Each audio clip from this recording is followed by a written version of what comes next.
Okay, thank you very much and welcome all. I understand there's going to be a nice big crowd. Judy tells me there's going to be like 75 people joining us today. Well, let me just say that you're all in for a fabulous tour of the St. Louis Public Library. It'll be a beautiful experience. This is the main branch, which is down on, what is it, 15th and Locust, I think, somewhere close around that area. And I'm familiar with that library since I was at U City High School doing research papers there. And I was amazed then. Since then, the library has undergone a tremendous rehab and reconfiguration, but they've restored some of the beautiful artifacts, which I'm about to introduce Scott Wolfe now, who will take us on this tour. Scott's been at the library for about 8 years, and he was a volunteer before that. And he is titled as a visitor experience specialist. He's been a docent, he trains docents. He is an amateur historian with a particular interest in art and architecture. And Scott's got a wealth of knowledge, and I just was talking to him. He's very interesting, and as is the library. So I'll turn it over to Scott. He's got a nice long program, so hang in there and enjoy it. So, good morning. Thank you to everyone who's participating and spending the time with us today. I love talking about the library. What we're going to do today is we're going to spend some time. I talk really fast, so I always end up making the PowerPoint longer because by the time I get through what I do, it usually ends up taking less time than I think if I'm just sitting there. So anyway, what we're going to talk about is it would almost be impossible to do like a full tour of the building with a PowerPoint, but we're going to talk about a little bit first about the history, then we're going to focus on two really intriguing aspects of the architecture of the building, and then we'll talk about the decorative arts of that building and focus in on a couple of things, a couple of interesting features there. So I'm going to go ahead and we're going to start the PowerPoint. And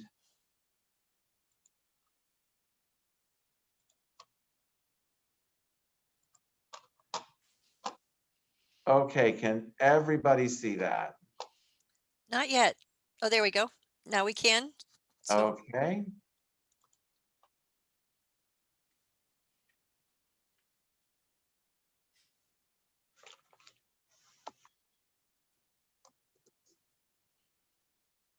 All right, hang on a second.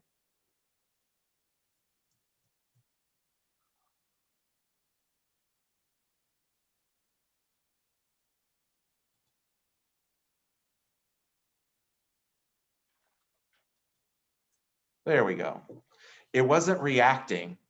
So, St. Louis Public Library is really, it's a wonderful institution. It began in 1865, which puts us at the end of the Civil War. The original incarnation was the St. Louis Public School Library. And that was, as was typical of libraries at the time, a library that you had to pay a subscription to have access. And that was common.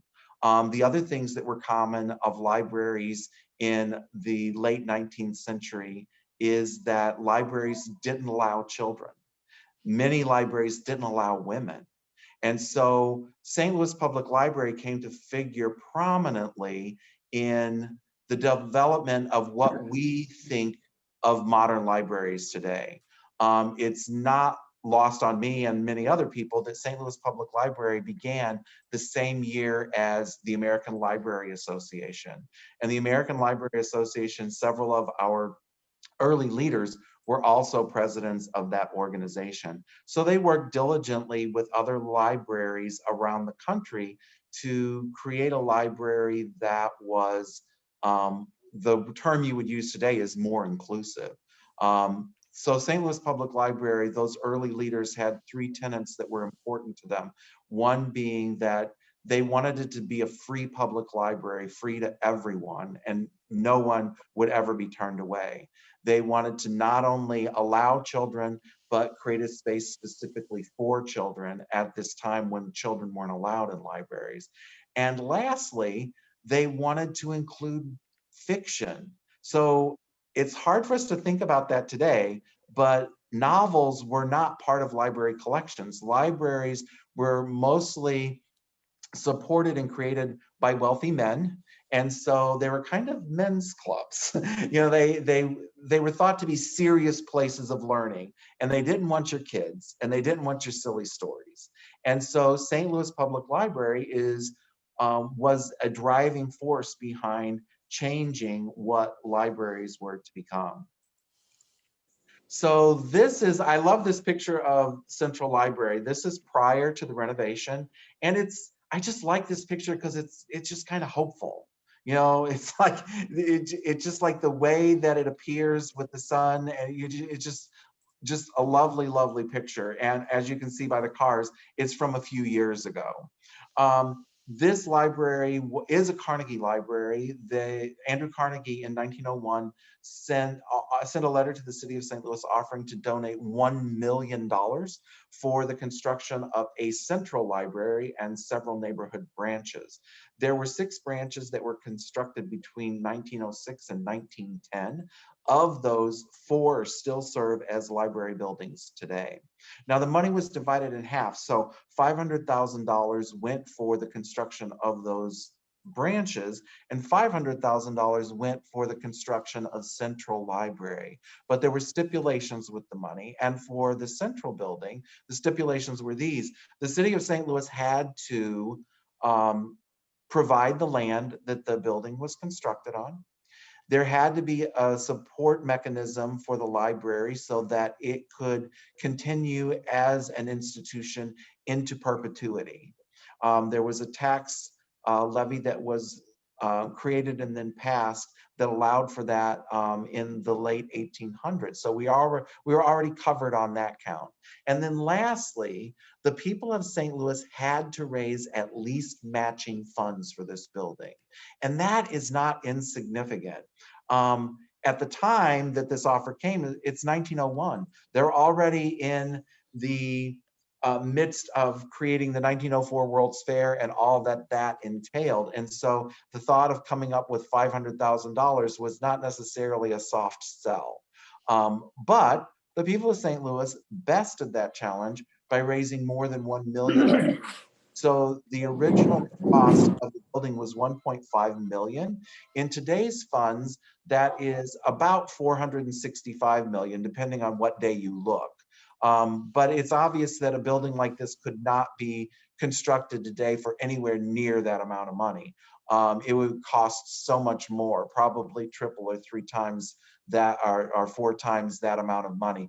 If you just consider the building occupies an entire city block, and the entire exterior is composed of granite that was quarried in Mount Waldo, Maine, and transported here by rail. Can you imagine how much that would cost today? So there was a competition that was held. The architect of the building is a man by the name of Cass Gilbert. And he was a significant architect in the United States. 2 of his most recognizable buildings are Woolworth Building in New York City, and 2, the United States Supreme Court Building. So we're in pretty good stead with the architect that they chose. He's also the designer of the Palace of Fine Arts at the 1904 World's Fair, and that serves as our art museum today. So we're going to go inside, and now things will move along pretty quickly since we got through that. This is the entry foyer to Central Library. So when you come up those stairs and come in that door, this is the area you're going to come into. This is post renovation. So you can see one of the things that is really fascinating is how beautifully the ceiling is illuminated. All of that uplighting, the chandeliers that you see hanging there, none of that existed in the original building. So it was a much darker space than it is today. The thing that I want to point out is look at the way this looks, and you'll notice this classical architecture. The St. Louis, the Central Library building is modified early Italian Renaissance architecture. And so you think of the word Renaissance. The Renaissance was the renewed interest in classical antiquity. And so that means the Greeks and Romans. And this starts to influence architecture during the medieval period and after. And this is kind of a revival that takes place in the United States. And it is the kind of hallmark of Cass Gilbert's architecture, is designing in this particular style. So this is to give you some idea. When I say that it's based on classical architecture, that foyer area is based on a Roman basilica. So this is the Forum Basilica at Pompeii. So this is the ruins from that. And you can see, if you're looking at the remains of these columns, you can get this picture of what that space looks like. And we were just in that area in the foyer area of the library. And so you can see those commonalities there. This is a drawing, and you can see up here what it is. It's the Basilica Nova. And so this is a cutaway, and you can see kind of that configuration. It's a larger, wider area in the center, the central corridor, and it has smaller areas to the side. And you'll have columns and arches, and all of those come from this Roman, Greek and Roman architecture. It's also the basis for churches and cathedrals. So many churches are in Europe are based on this idea of a Roman basilica or a Roman bath. The basilicas were meeting places. And so you have this wide central corridor, and this is where the bulk of the meeting would take place.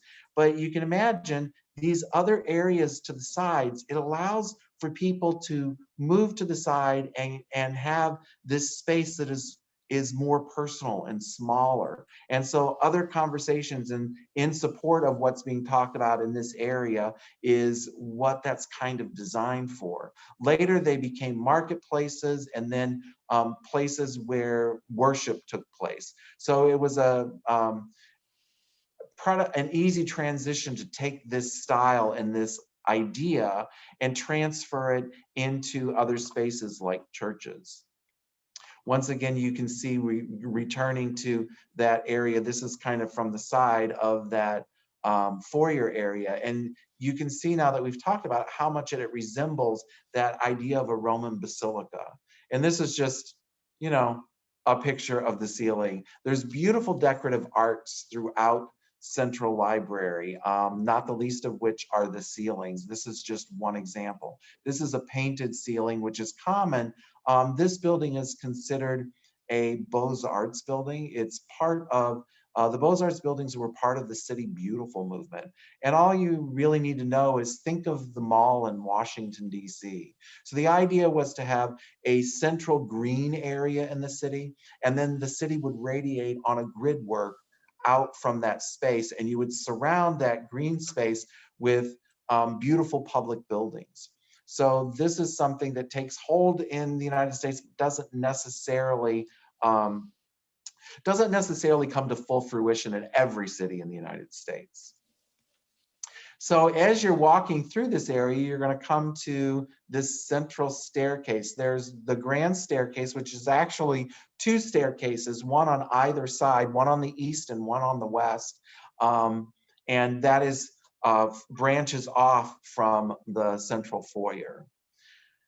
So you can see just that, the way the stairs look as they come up from the side. And then you see the two windows. This is interesting. Both of these windows, these are Gorham stained glass. They have titles. The titles are in Latin. The one to the left is the arts and literature window, and the one to the right is the poetry and music window. The arts and literature window has as its theme the tree of knowledge. So as you probably know, many of you, the tree of knowledge has its roots in many different cultures and traditions. It has it's represented in pagan traditions, it's represented in Christianity, it's represented in mythology. It's something that is part of the notion of a tree of knowledge exists in many Eastern religions as well. On the right side, you'll see the central theme of this. You'll notice there's a body of water. And here's what's interesting is look here, there is an image of Pegasus. So the roots of both of these are actually in mythology. So, you know, as we talked about, Renaissance was the interest in classical antiquity. So mythology plays a major role. Pegasus is here because this is the river of life. And it's said in mythology that when Pegasus stamped his hooves on Mount Helicon, that 4 springs burst forth, and those 4 springs gave birth to the river of life, and from the river of life came the muses. So it's a wonderful image for that poetry and music window. Now, the other interesting thing about this, and this leads us to a point of a note of architecture, is that these photographs I took 2 weeks ago on one of the first sunny days that we had had in a while. And it was taken at about 10:45 in the morning. These windows are illuminated with natural light. And so you'll notice that they're illuminated almost identically. And that makes no sense because one window is on the east and one window is on the west. And that brings us to a really interesting and particular feature about Central Library. So many of these medieval buildings had a fort mentality. This is an actual fort. This is an actual fort here. This is a castle. This is a drawing, a rendering of a manor home. This is actually in Italy. But all of these images, you can see that there's this idea of creating a protected area.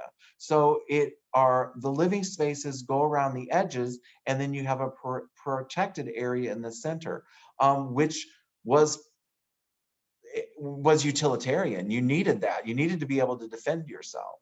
And so then this brings us, this is just an image of one of the directories of Central Library. And so you can see this is an aerial view. This is the footprint of the building. So if you're looking at this, the building is actually oddly configured, but not so odd when you think of those medieval Renaissance sort of buildings, is that it's actually 4 rectangular pavilions that created a courtyard or protected area in the center, just like the examples I just showed you.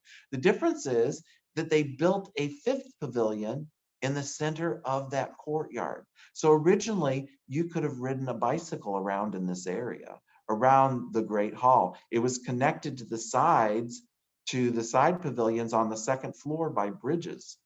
So this is the Great Hall. This is that grand area that's in that central pavilion.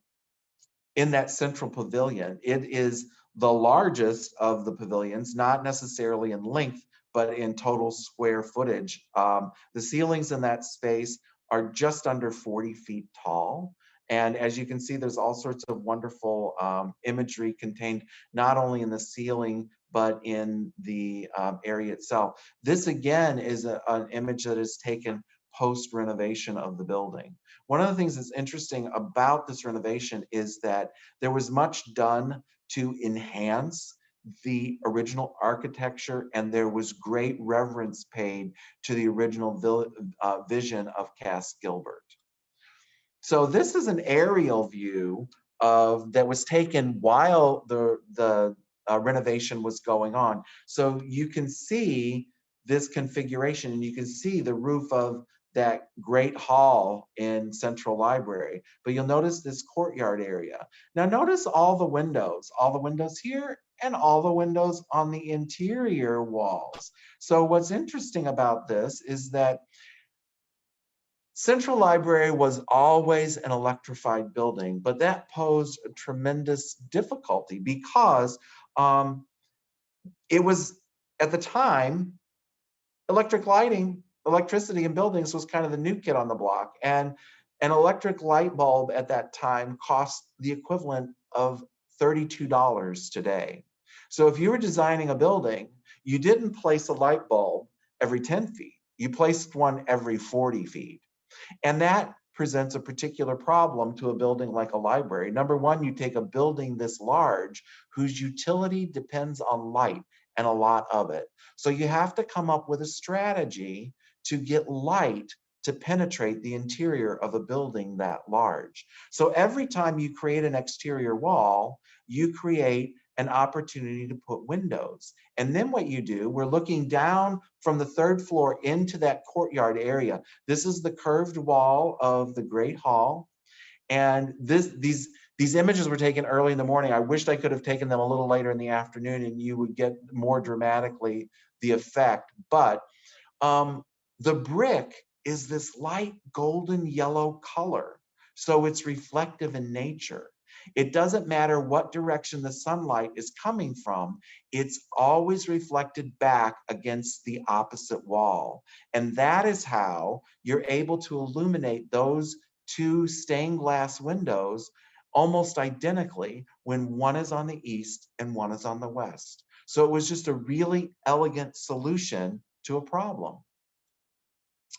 So the building is filled and covered with decorative arts, and those decorative arts all have very specific meanings.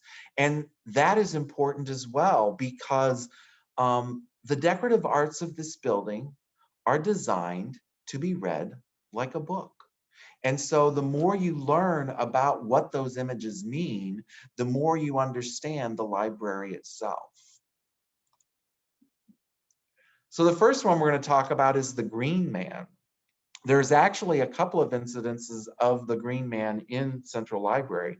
And the Green Man was really, really an interesting, I guess what I'm going to say is it was a medieval marketing marketing ploy.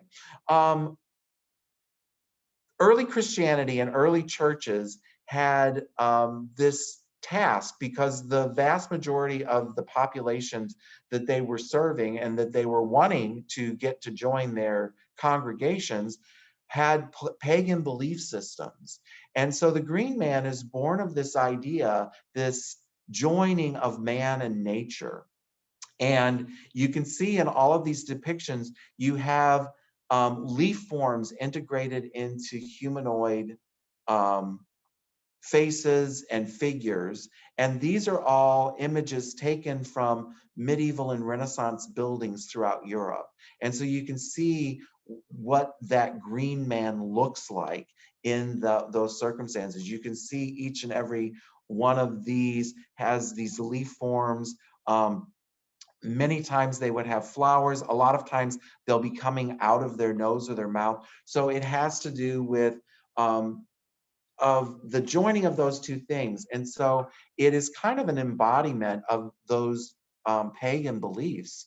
One of the things that a lot of people don't realize is that because they were trying to entreating these populations of people to join their religion, join their belief systems, many churches and cathedrals were built on top of pagan holy sites, pagan areas that were revered. And so these images were included in the decorative arts as sort of an homage to that, but also because it made it more welcoming to see something that sort of represented their belief systems and images that existed in their cultures and their belief systems. So moving along, this is the entryway going into the foyer from the Great Hall. And so you have this beautiful carved area around the doorway. And if you look to either side, you're going to see a close-up and you'll see this image here. So this is one of the only places that the Green Man has actually carved into stone. This is a close-up of that, and you can see how it resembles some of those examples that I showed you earlier. But even more so, look at how closely this resembles. It's kind of a stylized version of this. And this is a 16th century etching of a Green Man. And look at all of the similarities in that design. The next Green Man takes place in the fine arts room. So this is a ceiling in the fine arts room. This is from, the ceiling in this room is based on a ceiling in Badia di Florentina, Fiorentina in Florence, Italy. That's a really interesting building. The original building was erected in 972, and it was almost destroyed once. It was reconfigured a couple of times, and in the latter 15th century and the beginning of the 16th century, they began a major reconstruction. And then again, in the 16th century, they embellished it further. And so in 1641, this wood ceiling was added to um, the space in the worship space in this church. And these are details of the original in Florence, Italy. If you look at this, one of the things I think is amazing about this, it was considered the craftsman that designed this and led the team of craftsmen that worked on it. It was considered his masterpiece. It took decades to complete. The ceiling is composed of carved red oak. All the ornate ceilings that you're going to see in Central Library are composed of cast plaster and then painted to look like other materials. So let's return to Central Library and you'll see a more detailed version of that, and you can see the similarity in design. This is an area that shows you a close-up, and in this close-up you can start to see the Green Man emerge. On each one of these junctures here, there is this face, this Green Man that's looking down at you. And there's a close-up. You can see the Green Man, and he's has very typically those details that would qualify him as a Green Man. These leaf forms coming here, these leaves growing out, the stems growing out of the sides. Those are very definitely the hallmarks of a Green Man.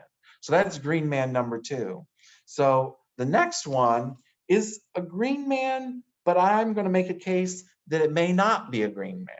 So he has some of the hallmarks of some things and not others. So this is in the history room, and this pavilion, this ceiling is based on a ceiling from the reading room of the Laurentian Library in Florence, Italy. That is it's a library that was commissioned by the Medici and designed by Michelangelo. It's such a remarkable building. Michelangelo accepted the commission in 1523. The building opened after his death and prior to its completion in 1571. So they spent more than 50 years building the building. This is an image of the reading room of the Laurentian Library. So it has this significant ceiling, and you can see the similarities in that ceiling and the ceiling that we saw just a moment ago. And then the design is reflected in many ways on the floor. So this is a closer up area of the ceiling. And one of the things I'm going to point out to you as well is this idea of this goat skull. So there's some speculation of why that's there, and I think I have a theory. This is our ceiling in Central Library, and you can see how it derives its inspiration from that ceiling.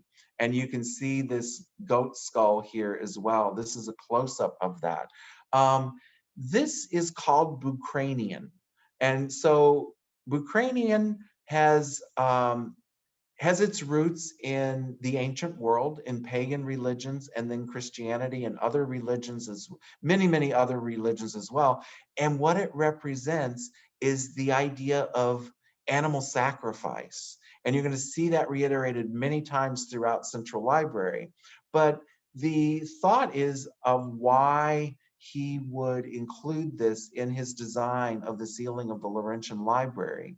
And I have a theory. So most Bucrania in ancient Rome and Greece is bovine in nature. Every once in a while you'll see a ram, but these are very typically goats or ram's heads here. And I believe that it's really an homage to that idea of And well, here it is on the floor. So you can see that same thing depicted on the floor. And what you have to remember is that those ancient books that were part of this collection were written on vellum. Vellum is made from animal skin, most typically sheep and goats. And so I believe it was his homage to the sacrifice that those animals made for the books that it held. Um, this is a close-up of our ceiling. And when you move in a little closer, you'll start to see here and here, there's a face. I'll bring it in a little closer. So I don't know what happened there. That's odd. Okay, that wasn't in the original PowerPoint, and I just looked at it a little while ago. I don't know if you see those blue lines, but I didn't do it. But you can see this face, and he has some of the hallmarks of a green man, and then you have this sort of this leaf form that's cascading out of it. But here's the trick. There's a horn, and that is not typical of a green man. What that is typical is Pan. So the god Pan, he was the god of the wilderness. He was the god of music. And so I believe that it was probably another inclusion for that idea of a goat or a ram by including this image, which I am making my case might very well be Pan. He could be a green man as well. If you're convinced as I am that this is a horn, I believe that it may be Pan. So this is the exterior of Central Library, and you'll see along this area you have this you have these windows on the second floor, and below each one of these windows is a shield. You'll see that just below the window, and what those are is printer's marks. This is a printer's mark, and it's a significant printer's mark, not only to the history of printing, but to the design within Central Library. And this is the printer's mark of Aldus Manutius, who was he was a 16th century, well, 15th century, excuse me, a 15th century printer that revolutionized printing. He made books small. He took them from being enormous, expensive, labor intensive items to something that could be mass produced on a scale and inexpensive enough that people, common people, meaning the merchant class, could then own books. And the other thing that he did is that most of these books that he wrote were reproductions or translations of classics from the great thinkers of ancient Greece and Rome. So it was the first time that people were exposed to that knowledge. Knowledge was withheld from the masses. Knowledge was something, books were owned by the monarchy, books were owned by the church, books were owned by people of great wealth. And so they controlled the knowledge that they contained. And most people wouldn't know how to read a book if they saw it. And so it is kind of a threat to that, but he does this. He opens that up and he makes those great thinkers available to an increasingly larger number of people. And who knew? People other than wealthy people and powerful people can be brilliant as well. This is the image of his printer's mark, and you can see that it is this image of a dolphin entwined around an anchor. This is, there's a phrase, it's festina lente. It's Latin, it's a translation from classical Greek, and it means make haste slowly. So that's kind of an oxymoron. But originally, it was represented many times. One example is Augustus. He minted coins with that adage using an image of a crab and a butterfly. This is one of the most recognizable incarnations of that thought, is this dolphin that's twisted around an anchor. Aldus Manutius adopts it as his printer's mark in when he begins his press. And here you can see on the exterior of the building, these below each one of those windows, what you're going to see is you're going to see the shield. Inside the shield, you will see carved an image of that printer's mark. You'll have a place, a date, and a name.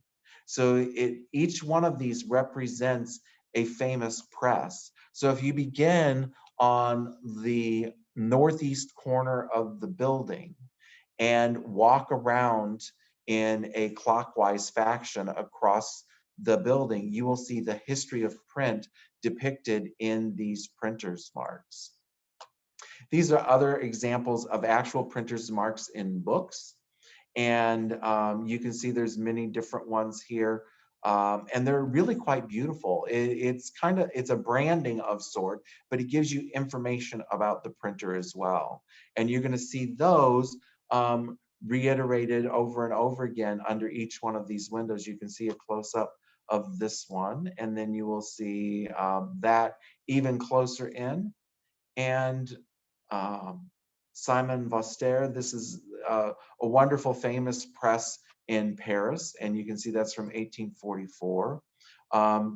Benjamin Franklin, Germantown, Pennsylvania, 1730 and 1738. So these are two separate presses that took place in Philadelphia in the beginning of the 18th century. And then you'll see William Morris, who was a printer of quite elaborate books. He's really famous for bringing a level of design and ornamentation to the books that was rare in books prior to that. So many books had illuminations early on, and that was all done by hand. But when you come to printed books, you have less and less. You have etchings, and then later there were hand-colored etchings that were included. But he really gets to the point where they start doing these books that have many, many, many color plates in them, and they also have quite elaborate bindings in work and decorated leather.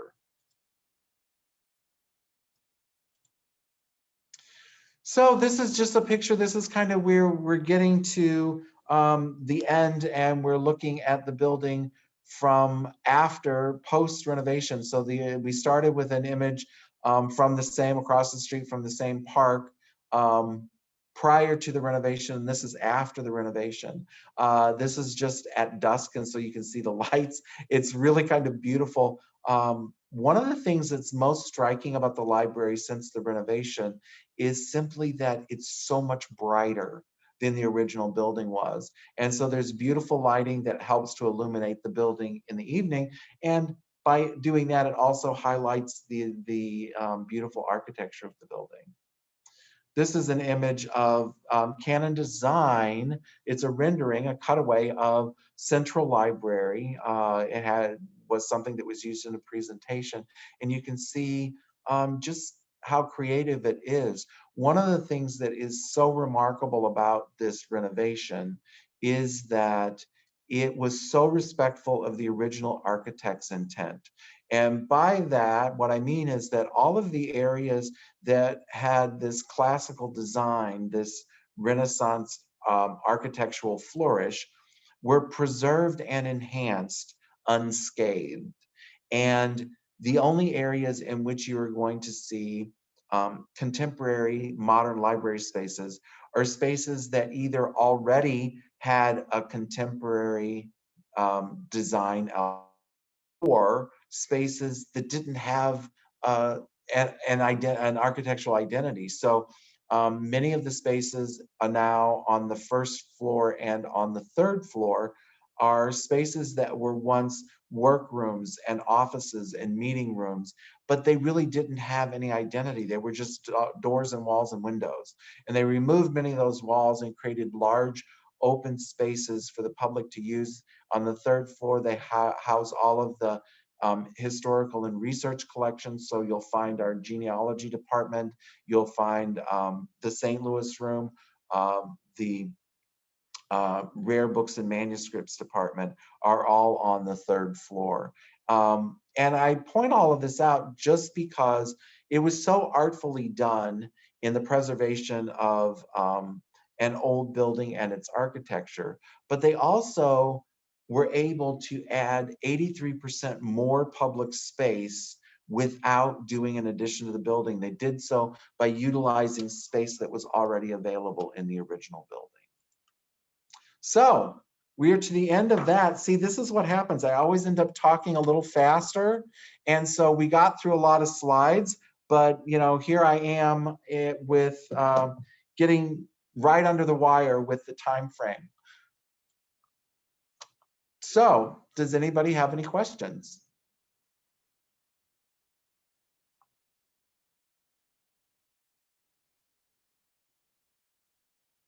Hi.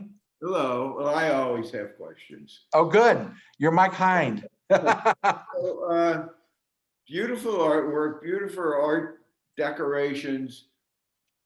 Who designed it? Was that Cass Gilbert, or Well, that was Cass Gilbert, but it wasn't any different than it is now, in that they have examples of what they want they envision the building to look like, but they also worked with underlings. They worked with teams of designers that help design individual things.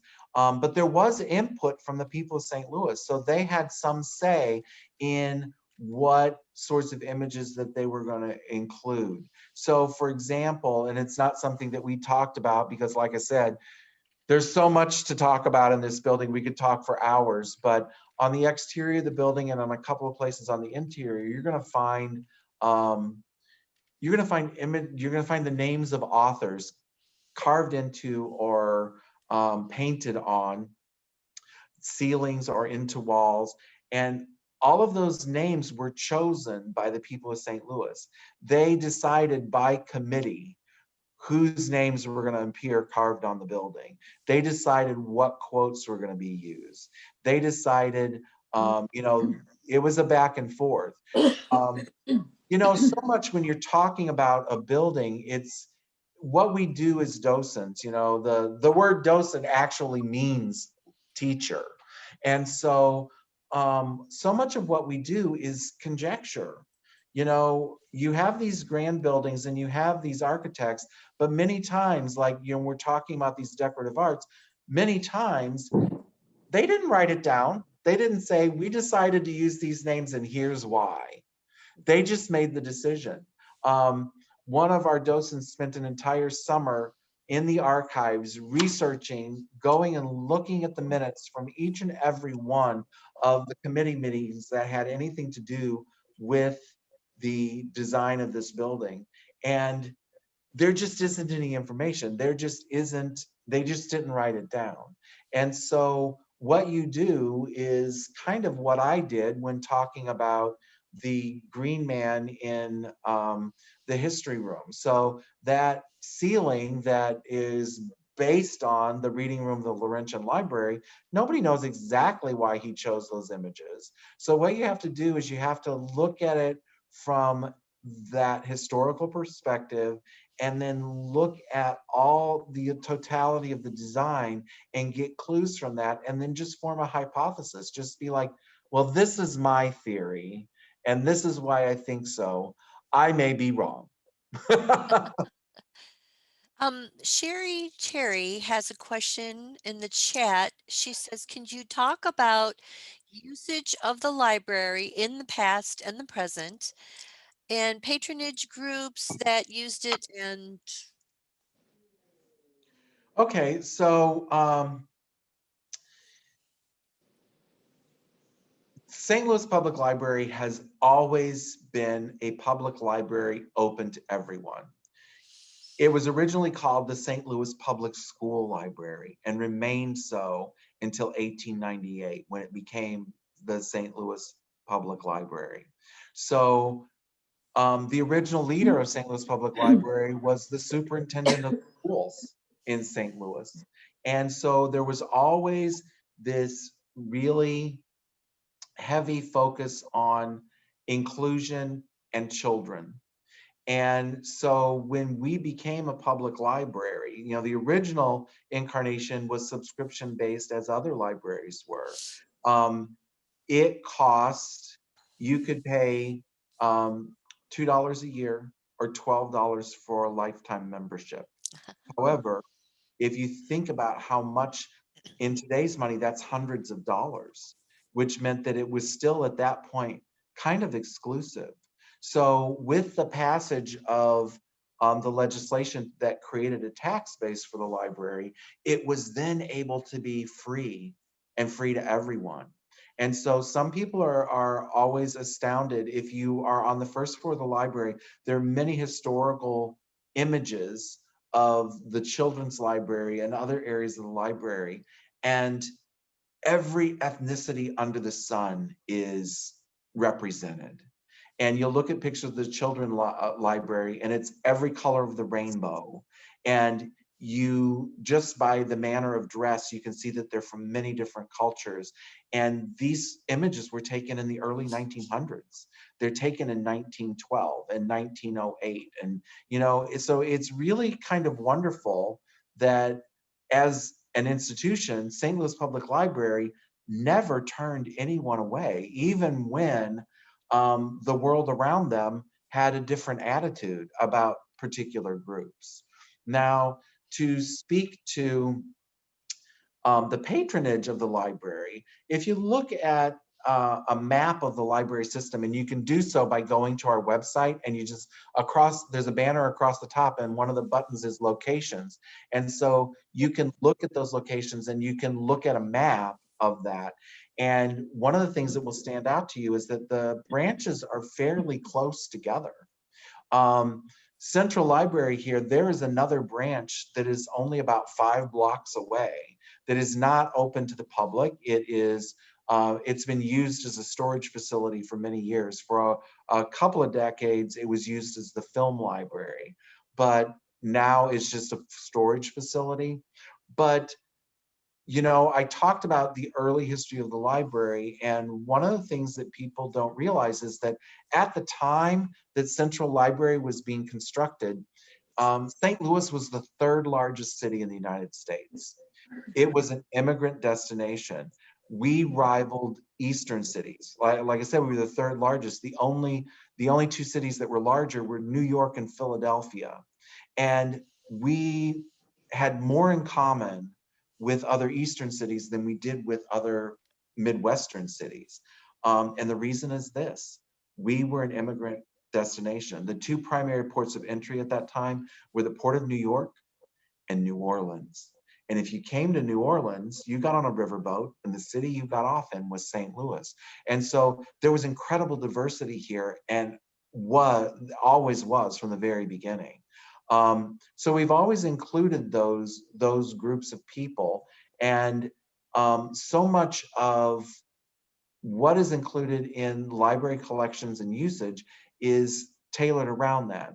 So when you have all these different groups that come from different areas, and just as a reflection of the history of the United States, those groups of immigrants came in waves. So you would have a wave of Italian immigrants, and a wave of Chinese immigrants, and a wave of Irish immigrants. And so they would all come. You had a wave of Eastern European groups that came as well. But there's nothing nefarious, but especially during that period of time, if you're coming from another place, you tend to seek out people who have a shared language and a shared experience. And that's how come St. Louis is known as a city of neighborhoods. But the city was densely populated. If you combine the populations of St. Louis and 2/3 of St. Louis County, that's how many people lived inside the city proper at that point in time. So, the city today has about 330,000 people. There's about 1 million people in St. Louis County. So at that point in time, you were looking at not a million, but it was like in the 600,000 range of people living in the city. So people were packed in tight. So those library branches, the reason they're so close together is because each one of those was serving an entirely different community. Um, and Central Library, what it does, and neighborhood libraries, they speak to the needs and the interests of their particular neighborhood, even today. And Central Library serves as a repository of knowledge. Central Library exists. We have all the things that you will find at one of the neighborhood branches. We have resources, a greater amount of resources in that we have we have a digital makerspace, so we have that sort of thing that's housed here, but also we have these wonderful research collections. So, St. Louis, St. Louis Public Central Library serves as sort of a research center. And we have people that come not only from all over the region, but from all over the United States. And we even have visitors from all over the world that have come just to see specific things that are in the collection here. Mary would like to know in the chat, do you have to live in the city to have a library card? You do not. So there is a reciprocal agreement between St. Louis City, St. Louis County, St. Charles County, and all of those. If you live in one, you're entitled to a card in the other. The thing is that they're all different library systems, so you have to have a card specific to that system. But all you have to do is go to any one of the library branches, with an ID, go up to the customer service or circulation desk, and you just need an ID and something to prove. You have to prove you are who you say you are and you live where you say you live. So if you have a driver's license that has your current address on it, that's all you need to get a library card. The library cards are good for 2 years. It entitles you to use of all of the resources, as well as many of the digital resources. Charlotte Ellis says, this was so interesting. I haven't been there in years. I had no idea it was so beautiful. And Well, then thank you, Charlotte. I didn't do it myself. Well, it was a great presentation. Harriet Snyder, why did the planners choose that location? And what did the time of the Civil War in 1865 prompt them to construct it then? After the Civil War, I meant. Okay, so first of all, after the Civil War, that just happened to be a coincidence. We became a library at that time. There were already rumblings for that to begin. Central Library wasn't built until the construction began in 1908, and the construction concluded. It opened in 1912. So those early libraries actually existed. They would rent like the third floor of the Mercantile building. They were on in a building on 9th and Locust for a while. And so they would just rent 2 floors of that building. There's a really famous story about the fight over the novel, because prior to it being a public library, they depended on the donations and largesse of the people of means in St. Louis. And so the men's club that I talked about earlier, they were fighting these ideas of allowing, they already had given in on letting them have a children's area in that space, which it was the school system that put the library together originally, so they weren't going to not be able to do that. But they were really putting their foot down about the novels. And so the guy that owned the building that they were located in was so angry that they brought in a bunch of novels and put them on the shelves that he turned off the elevators so that people couldn't get to the library, which prompted them to take all those books and sneak them out of the library and move to another location. So it was like, it was a really interesting place and time. The reason it's built on the site that it's built on is that they had to come up with the property, and there was a huge exhibition hall that stood on the site. They tore down a building that was not even 2 decades old. in order to build this building. But there was a reason for that. It was this huge sort of monstrosity. It was a huge, huge, huge building. It the very first car show in the United States was held in that building. It launched the presidential campaigns of 2 presidents. It was a huge space. They performed operas in there. One of the operas was famous because they flooded the orchestra to do like this scene that had to be on the water. So it was this huge space, but the problem is it was just like a convention center today. It was built for a specific place and time, and quickly it was aging. Not to mention the fact that, we decry the destruction of many old buildings, and I do as well. But there were a lot of big, enormous buildings early on that were put up really kind of shabbily. They put them up very, very quickly, and the construction and the design wasn't all that great. So the building was really kind of falling apart a little bit already. So the city of Hello? St. Louis was losing it. Hang on, let me turn the. The city of St. Louis was losing money on it. So they had a particular problem with it because the majority of that piece of property was property that was donated. One of them was a landholder who donated the adjacent property for the specific use of the library. But the biggest chunk of that was a parcel of property that was donated to the city with the understanding that it had to be used for the benefit of the people of St. Louis. It could not be subdivided or used commercially. It had to stay intact. It had to be part of the holdings of the city, and it had to benefit the people of St. Louis. And so this was kind of the answer to a prayer. They could tear down that elephant. They could proceed forward without violating that original donation of land. And so that's the only reason it ended up on that particular site.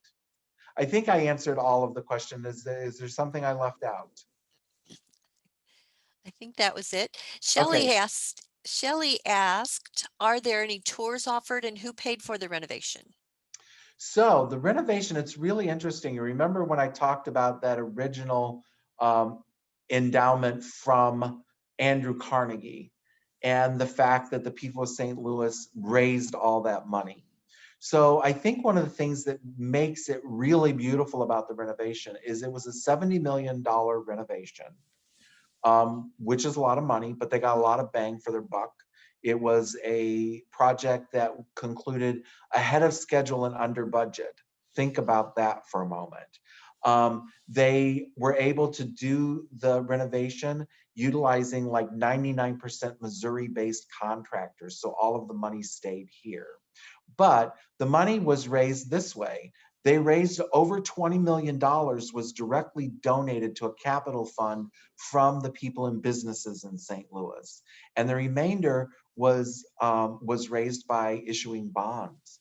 Now, the way that St. Louis Public Library is set up is very unusual. It's not the only library in the United States that has it, but we are like an entity unto ourselves. We are like a subdivision of the city of St. Louis. So there's a tax base that supports it, but we are independent of the city. There is not city control over the library itself.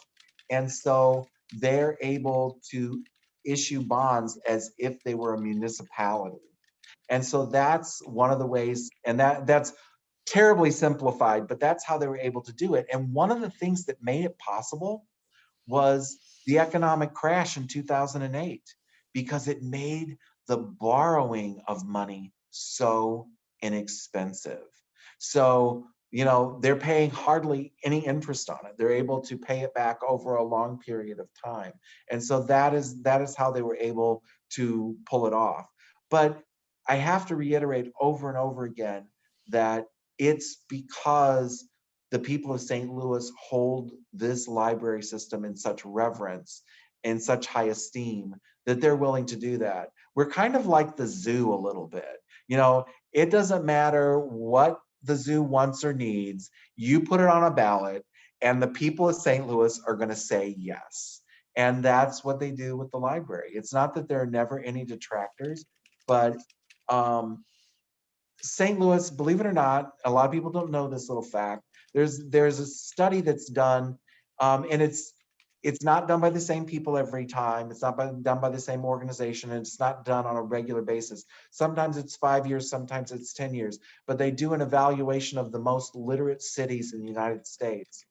And St. Louis, on more than one occasion, has been in the top 10, and on one occasion was rated the most literate city in the United States. So we do have a well-educated population per capita, and a reverence for what the library stands for. Scott, we've got a couple of wonderful comments. You've obviously, Cindy says you've obviously just scratched the surface. Please do this again and tell us more about this wonderful building. I would Harriet be happy to do so.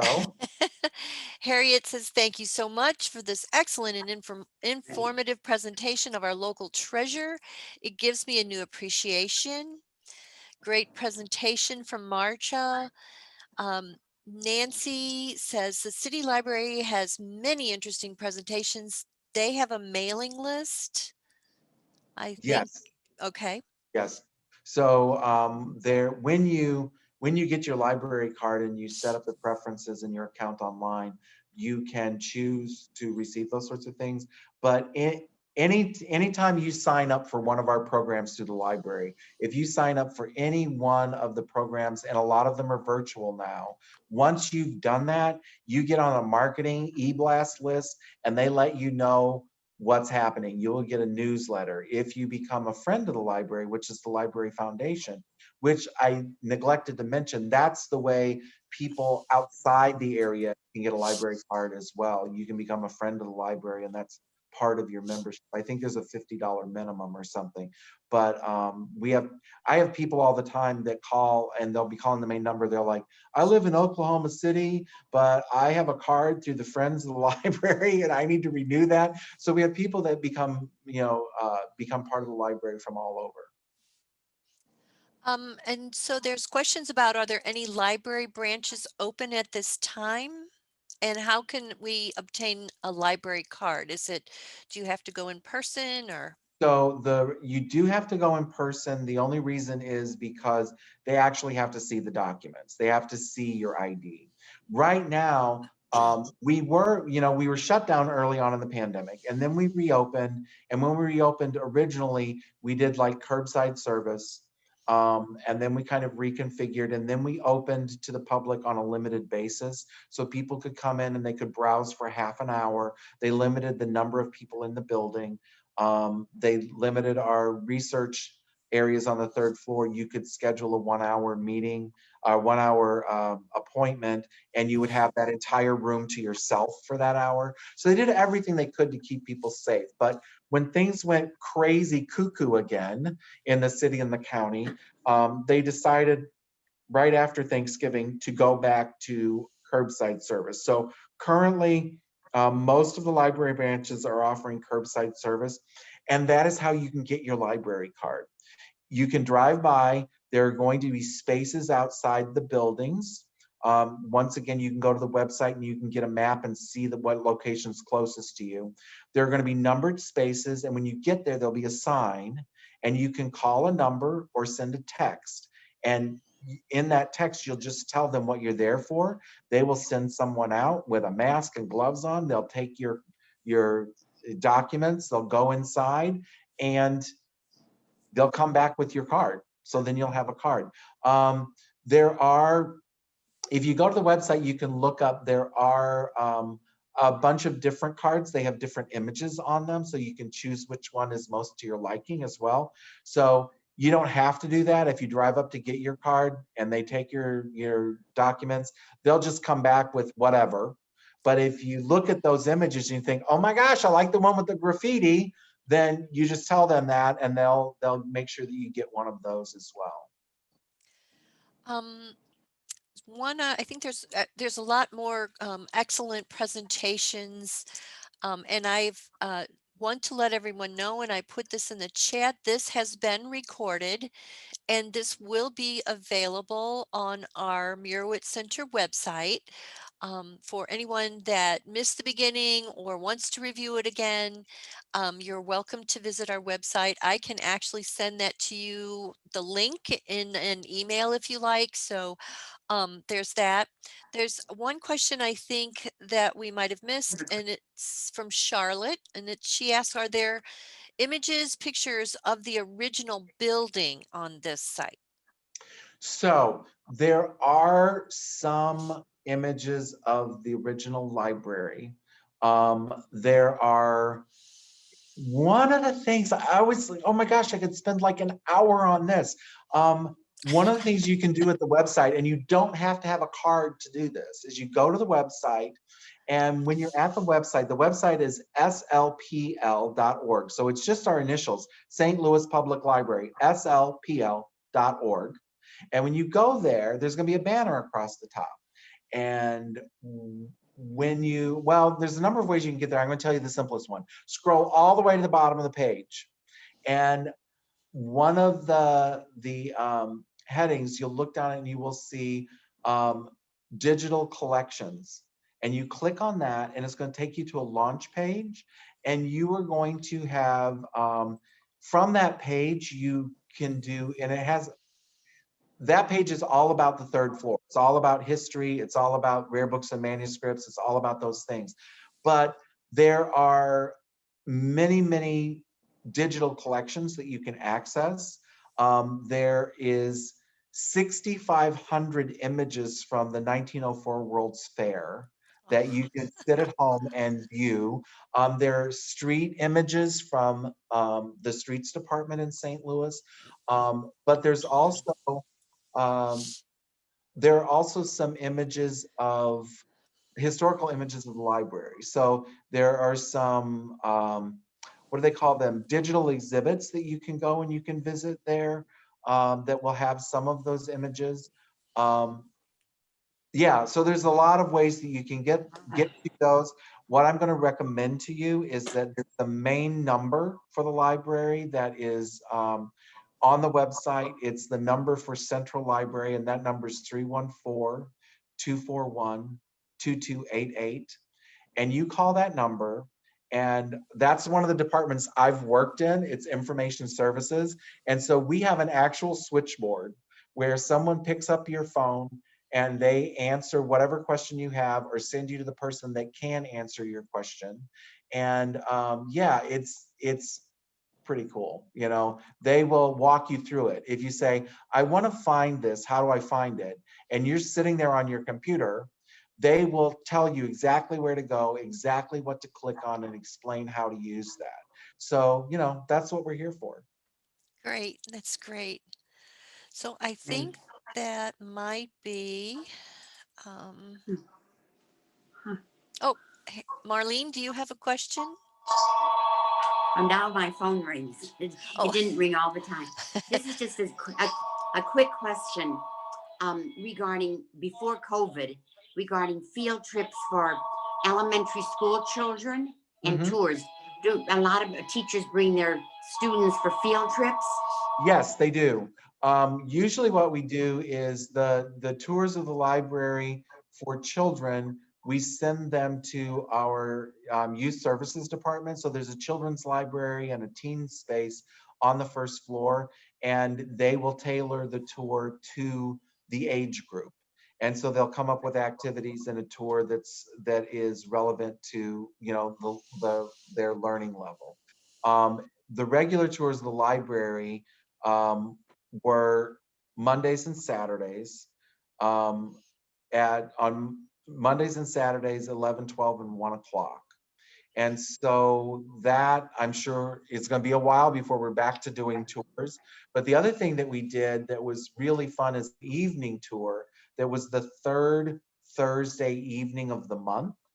And what we did is we did a tour of the Stedman Library and Rare Books and Manuscripts. So we would go into those rooms and up to the third floor after close and spend time in there. And what they do is, well, first of all, for the Stedman, you get to go in that space and see that space. And that's a topic for a whole nother presentation.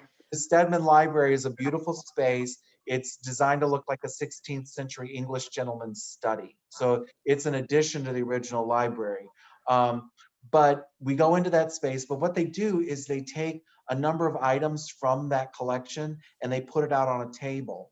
And then they take you on a tour of the books where they talk about, what makes this book special and what it's about and how it became part, or why it's part of the collection. And then they do the same thing up in Rare Books and Manuscripts. Only in Rare Books and Manuscripts, they usually cover 3 tables with books. And some of those books are one of a kind. We have the only one, or we have one of very few. They have just remarkable collections in Rare Books and Manuscripts. They have a collection of miniature books, which for a number of years was the largest collection of miniature books. Now we've been beat out by Harvard and a couple of other places. But it's the thing that's interesting about Rare Books and Manuscripts is it isn't just books. They have Audubon prints. They have all sorts of interesting things. They have cuneiform tablets. They have really interesting things. A lot of it has to do with a relationship to printing, and books, but it's the whole spectrum of those things.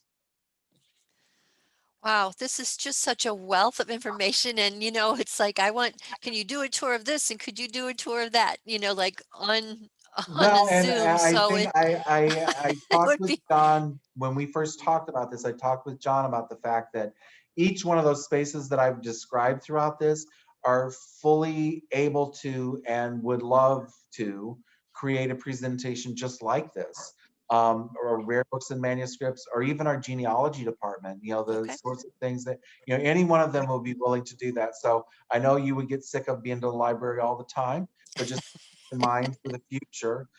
The other thing I would like to, just bring up is simply, I tell them about the links that I sent you, because I sent Yeah. a link, a whole bunch of links Right. that are just linked You to did. some really interesting things around the internet that have additional information to the things that we've talked about today. So for those of you that are interested, I think that we call it a deep dive around here. So yes, as Scott just said, he sent me a whole list of various links that might be of interest to follow up from the information that he provided today. And I can send that to everyone on this that was on the presentation today. And we can, if you have any questions, you can respond to my email. And Scott, this was just very wonderful. Thank you so very much. I Well, thank you so appreciate. much for having me. And it was actually good to do it. I got a little nervous the other day because I was like, some of this stuff, it's like I've always said my superpower is talking. But some of this stuff, it's been so long since I had groups to talk to. I was like, ooh, do I remember how to do it? Do I remember all this stuff? Yeah, and I'm a little limited because I'm usually lots of hands, lots of movement. So, having to do it right here in this little space, it's been great fun though. Thank Really. you. Thank you. We Scott, truly enjoyed it. And go ahead, John. I'm sorry. I just want to thank you. It was everything that you promised and more. And hopefully we'll be able to do it again. You might want to mention that the library card also entitles you to check out ebooks.